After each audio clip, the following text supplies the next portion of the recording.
ईद से पहले इजराइल ने दिया एक और जख्म। आखिर क्या है इजराइल की मंशा, बताएंगे इस पूरे वीडियो में। अंत तक बने रहिएगा हमारे साथ। नमस्कार, मैं हूं आशीष त्रिपाठी आपके साथ और न्यूज़ 18 के सोशल मीडिया प्लेटफॉर्म पर आप सभी का स्वागत है। इजराइल ने एक बार फिर गाजा पर बमबारी शुरू कर दी और इस बार बमबारी से लग रहा है कि इजराइल फलस्तीन पर कोई भी रहम खाने के मूड में नहीं है। इजराइल ने हमास के साथ साथ हिजबुल्लाह के साथ हुआ सीज फायर तोड़ते हुए शनिवार शाम को दक्षिणी और पूर्वी लेबनान में अलग अलग जगहों को अपने हवाई हमलों से निशाना बनाया। इजराइल ने यह भी नहीं सोचा कि अभी रमजान चल रहे हैं और जहां वो हमला कर रहा है वहां कुछ रोजेदार भी हो सकते हैं। साथ ही अमेरिका ने यमन पर अब अपनी बमबारी जारी रखे हुए शनिवार को अमेरिका ने शनिवार रात यमन में कई जगहों पर हमले किए और यमन के खास शहर होदेइदाह का एयरपोर्ट भी इसमें शामिल है। इजराइल अपने हमलों से गाजा पिछले एक हफ्ते में करीब 700 जाने ले चुका है, लेकिन इजराइल ने खूनी खेल खेलना शुरू कर दिया है और इजरायली सेना ने वादी जिबकिन, वादी अल शौमरियाह, श्रीफा क्रुन और यहां घंडोरिया के शहरों के बीच की घाटी और डेर कानून अल नहर और वादी सन्या के शहरों के बाहरी इलाकों पर हवाई हमले किए। इजराइल ने गाजा के साथ साथ एक और देश को निशाना बनाया और वहां भी इजराइल के हमलों से मलबे का ढेर लग गया।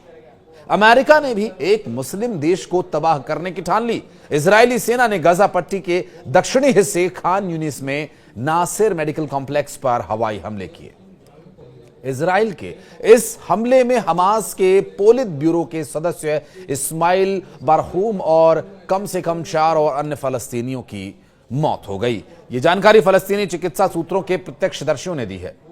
स्थानीय सूत्रों ने प्रत्यक्षदर्शियों ने बताया कि मीडिया को बताया कि एक इजरायली ड्रोन ने कॉम्प्लेक्स के इमरजेंसी बिल्डिंग की दूसरी मंजिल को निशाना बनाकर हमला किया। इस मंजिल पर सर्जरी डिपार्टमेंट मौजूद है और इजराइल ने इमरजेंसी बिल्डिंग की दूसरी मंजिल पर मिसाइल से हमला किया, जिसकी वजह से यहां भीषण आग लग गई और चिकित्सा कर्मचारियों ने हमास पोलित ब्यूरो के सदस्य इस्माइल बरहूम समेत 5 लोगों को मारे जाने की पुष्टि की है और इसके शवों को बरामद कर लिया गया है। चिकित्सा कर्मचारियों के मुताबिक मौके से कई घायलों को बाहर निकाला गया और घायलों में कुछ की हालत बहुत ज्यादा गंभीर है। गाजा स्वास्थ्य विभाग के अधिकारियों के मुताबिक इजरायली सेना ने नासिर मेडिकल कॉम्प्लेक्स के सर्जरी भवन पर मिसाइल से हमला किया और यहां पर दूसरे मरीजों के साथ घायल मरीजों का इलाज चल रहा था। हमले की वजह से मौके पर भीषण आग लगने की जानकारी मिली और इस अग्निकांड में और भी नुकसान हुआ। हमास ने भी इस्माइल बरहूम की मौत की पुष्टि की है और हमास के मुताबिक इस्माइल बरहूम हमले के वक्त अस्पताल के एक वार्ड में इलाज करा रहे थे। दूसरी तरफ इजरायली सेना ने रविवार देर रात इस हमले के बारे में जानकारी दी। इजरायली सेना ने बताया कि उन्होंने गाजा के दक्षिणी हिस्से में नासिर अस्पताल परिसर पर हमला किया और दावा किया कि इस हमले में उनका निशाना हमास का एक अधिकारी था। मृतक इस्माइल बरहूम हमास के सियासी विंग के सदस्य थे और बताया यह भी जा रहा है कि बरहूम हमास के वित्तीय मामलों के जिम्मेदार सदस्य थे। यूरोपीय संघ के मुताबिक उन्होंने इस्माइल बरहूम पर बीते साल प्रतिबंध लगाया था। उन्होंने आगे यह भी बताया कि हमास के वित्तीय व्यवस्थाओं से जुड़े हुए थे। साल 2021 में हमास के 20 सदस्य सियासी ब्यूरो के पद पर चुने गए थे और इन सदस्यों में से 11 लोगों को गाजा युद्ध के दौरान मार दिया गया। आशंका यह जताई जा रही है कि ब्यूरो के 7 सदस्य गाजा पट्टी के बाहर हैं। इजरायली डिफेंस फोर्स और उनकी यहां domestic security agency Shin Bet ने एक संयुक्त बयान जारी कर बताया कि हमास का एक मुख्य आतंकवादी खान यूनिस नासिर अस्पताल के अंदर एक्टिव था। हालांकि इजरायली डिफेंस फोर्स ने हमास के अधिकारी नाम और पहचान उजागर नहीं किए हैं।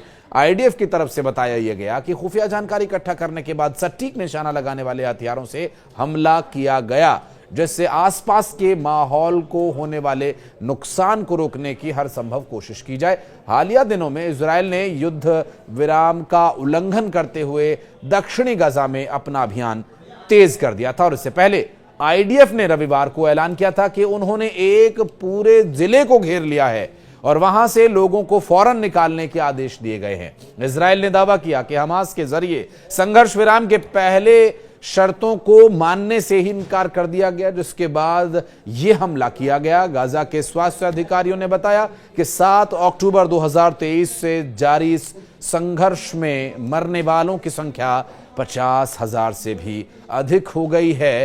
हालांकि जब इस तरह के सवाल किए जाते हैं बेंजामिन नेतन्याहू से कि अभी रमज़ान चल रहा है, माह रमज़ान में इस तरह की कार्यवाही, तो उनकी तरफ से जो जवाब अब तक सामने आए हैं, हालांकि इस पर्टिकुलर हमले के बाद अभी तक कोई ऑफिशियल उनकी प्रतिक्रिया नहीं आई है, लेकिन जो अब तक उनके बयानों को हमने देखा या स्टडी किया, उनका बार बार यही कहना है कि आतंकवादियों का कोई धर्म नहीं होता, और अगर वहां के लोग इन आतंकवादियों को पनाह दे रहे हैं तो उन्हें भी धर्म की दुहाई देने की जरूरत नहीं, रमजान या ईद की दुहाई देने का हक नहीं। बहरहाल इस तरह की बातें, अब ये आपके विवेक पर मैं छोड़ता हूं, आप निर्णय कीजिए कि यहां इजराइल सही है या फिर जो लोग वहां पर अपने तथाकथित आज़ादी और अपना वर्चस्व बढ़ाने के लिए हमले कर रहे हैं और आतंक फैला रहे हैं, वो लोग सही हैं। बहरहाल शांति हर किसी को पसंद है, लेकिन शांति प्राप्त करने के लिए, स्थापित करने के लिए एक बहुत भारी कीमत हमेशा हर युग ने चुकाई है। क्या इस युग में भी ऐसा ही कुछ होगा? इस बारे में अगर कुछ बात आप कहना चाहते हैं, कोई प्रतिक्रिया देना चाहते हैं, तो कमेंट सेक्शन में दरवाजे आपके लिए हमेशा खुले हुए हैं। धन्यवाद।